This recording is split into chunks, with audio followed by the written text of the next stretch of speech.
Katulad ng ibang kupunan, ang Golden State Warriors ay naghahanda rin para sa panibagong NBA season. Subalit meron silang dapat na ayusin patungkol sa kanilang mga ginagawang challenge. Bago lang itong pagbibigay ng NBA ng Coach Challenge. Noong nakarang season ito in-endorse at magkakaroon ng kapangyarihan ang isang coach na i-challenge yung tawag ng referee kung sa kanyang palagay ay mali iyon. Kabilang ang Golden State Warriors sa mayroong Worst Coaches Challenge. Maliit lang yung kanilang naipanalo noong nakarang season pagdating sa challenges. Yung kanilang success rate ay nasa 31.8%.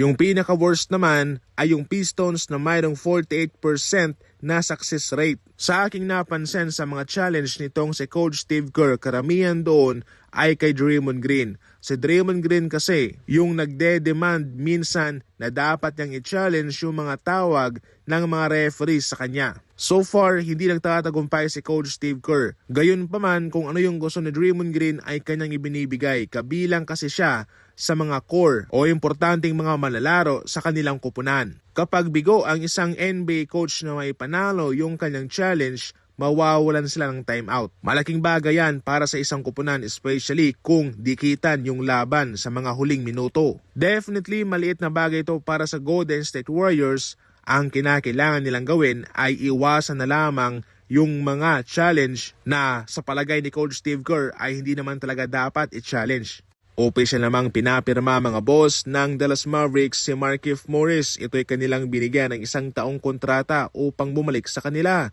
Hindi naman masyadong naglalaro itong si Markieff Morris at sa playoff nga 1 beses lang siyang naipasok. 8 minutes lang din yung kanyang playing time sa regular season. Gayunpaman, mayroong 2 rason na tinitingnan dito mga boss. Unang-una, pwede siyang isama ng Dallas Mavericks sa isang trade package na kanilang gagawin sa kalagitnaan ng season para pang-improve sa kanilang roster. Pangalawa, yung kanyang value sa locker room sa kanilang bangko. Kabilang yan sa mga tinitingnan. Gayunpaman, isa pa rin siyang solidong veterano para sa isang contender na kupunan. Nag-demand naman mga boss si Anthony Davis sa Lakers na gusto niyang maglaro na mayroong kapartner na big man.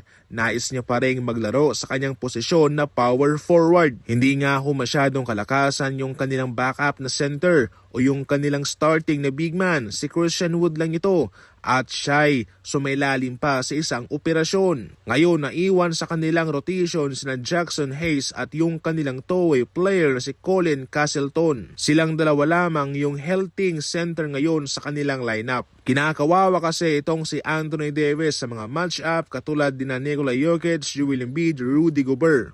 Kaya sa ngayon, nais niyang magkaroon ng kapartner na big man upang siya'y makapaglaro naman sa power forward na posisyon. Sa mga nakalipas na buwan, sinubukan ng Lakers yung big man na si Jonas Valanciunas, kaso ito'y pumunta naman sa Washington. Pwede pa nila itong makuha sa pamamagitan ng trade. Ang malaking katanungan lang dito ay kung magugustuhan ba ng Washington yung kanilang posibleng ipalit para sa kanya. So dahil dito mga boss, inaasahan na yung magiging next move ng Lakers ay ang pagkuha ng big man para kay Anthony Davis.